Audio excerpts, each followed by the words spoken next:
Tony, vamos a hablar desde el espectro de la pedagogía profética porque lo profético educa, lo profético anuncia, lo profético alerta, advierte, edifica, exhorta, eh, consuela, ¿verdad? Toda la operación pues profética del ministerio profético dentro del cuerpo de Cristo. Hablo de esos hombres proféticos de ya hechos de los apóstoles, un Agabo prediciendo una hambruna, preparando a la iglesia para que recojan grano, para que recojan los donativos y los entreguen a tiempo antes de que empiece la hambruna. Veo a un Agabo diciéndole a Pablo, ¿de quién es este cinto? El dueño de este cinto cuando vaya a Jerusalén lo van a apresar. Entonces aquí hay un fluir profético. Las hijas del profeta Agabo eran profetisas, eran unas chicas de edad juvenil que ya tenían, según la tradición, de esa época histórica, dice que mucha gente iba a esa casa porque el fluir profético en esa casa era tan tremendo, porque ellas eran unas mujeres jovencitas usadas por Dios tremendo. Entonces la iglesia del primer siglo tenía una actividad apostólica, pastoral, evangelística fuerte, pero la actividad profética no había cesado, pues porque lo profético en la iglesia no puede cesar y no ha cesado. Así muchas corrientes teológicas alimentadas desde hace, no sé, 300, 250 años para acá, le han impregnado con enseñanzas a la iglesia para desligarla de esa espiritualidad, de esa herencia profética que nosotros tenemos que tener para poder comprender, entrar en unos niveles de sabiduría y de revelación para poder comprender el tiempo, para poder comprender lo que Dios está haciendo en este tiempo. Entonces, ¿por qué digo esto? Porque hay una historia en el mundo de Israel que previo a la deportación, los profetas preexílicos, es decir, antes del exilio, ellos decían, los babilonios serán usados para sujetar al pueblo y la gente no creía.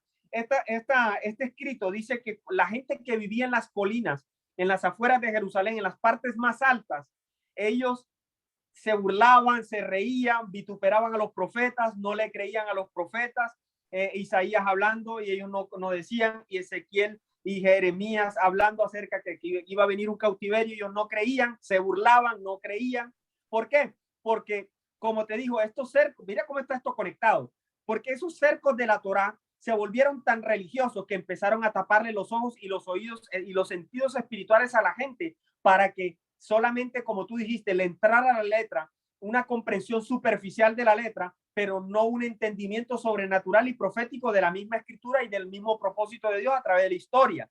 Entonces, ¿qué pasa, Tony? Que cuando esta gente dicen esos escritos, que cuando ellos a lo lejos vieron las antorchas, escucha esto, cuando ellos de lejos vieron las antorchas del asedio babilonio a Jerusalén, a mitad de la noche, porque esos asedios los hacían por la cultura y por la historia, los hacían en la madrugada, 12 a 3 de la madrugada, y ellos de noche escuchaban los caballos, escuchaban el estruendo de los carros, y veían a lo lejos las antorchas, entonces sí creyeron, pero ya era demasiado tarde. Esto es una reflexión desde el punto de vista histórico para que tú veas que ahora mismo tenemos una cristiandad que mucha gente está dormida y no cree en lo profético. Mucha gente está dormida abrazando sus dogmas. Mucha gente está dormida abrazando su comodidad. Mucha gente está y no sabe que estamos viviendo en un mundo que está en un paradigma profético histórico muy, muy, muy clave en la historia de la humanidad. Entonces, ¿por qué yo digo todo esto? Porque es que cuando vemos la reforma de Esdras y Nehemías para esa reconstrucción del templo, es una tipología para la iglesia en el futuro de que ellos empezaban a restaurar el pueblo desde adentro, desde la espiritualidad. Porque es que nosotros tenemos como maestros, como tutores, como discipuladores, como hombres de Dios, ministros de Dios, tenemos que empezar a pedirle al Señor una transformación de nuestro entendimiento, del espíritu de nuestro entendimiento, para que el Espíritu de Dios nos faculte, nos ubique en el tiempo y nosotros agarremos, sí, entonces las escrituras y digamos, wow, esto va por aquí es que vamos, y esta es la advertencia que viene para que aquel día que se acerca no sorprenda a todo un mundo que ya sabemos que el Señor está cerca, pero ignoran eso. No esperan su venida. De hecho, hay unas doctrinas por ahí muy peligrosas que están diciendo de que no hay advenimiento, de que no va a haber rapto, de que no hay tanta cosa ahora, Tony, que es una cosa impresionante. Entonces, ¿qué pasa? Por eso la reforma a nivel espiritual y escritural y de que el denuedo, la revelación de la palabra tiene que volver otra vez a los púlpitos y a los círculos de discipulado y de capacitación, porque es que nosotros tenemos que blindarnos ante toda esta falsa enseñanza que tenemos nosotros alrededor. Cierto. Mira, algo que me llama la atención y en este contexto que pusiste, una vez que regresaron, una vez que fueron enriquecidos, porque no hay otra palabra para describirlo, fueron enriquecidos por el pueblo de Babilonia para que no tuvieran excusas de poder construir y finalizar la obra. Entonces, dijiste algo muy cierto. Necesitamos volver al fundamento del Espíritu. La iglesia nació por el poder del Espíritu Santo, por la resurrección de Cristo, a levantar el poder del Espíritu Santo, levantando a Cristo de la muerte. Ahí nosotros resucitamos con él, ahí surgimos nosotros. Entonces, ese es a ese plano, necesitamos regresar a ese plano. Cuando el pueblo de Israel recibe estas riquezas, me llama la atención que lo primero que empezaron a hacer fue a ir a las tradiciones, a ir a los dogmas, empezaron a celebrar las fiestas, empezaron a recordar las tradiciones. Dice, pero aún los cimientos de la casa no se habían echado. Entonces, hoy en día la iglesia hace de todo, pero no se asegura de echar el fundamento. Entonces, sabemos perfectamente, y Jesús lo dijo, ¿a qué compararé al hombre que edifica su casa sobre una roca?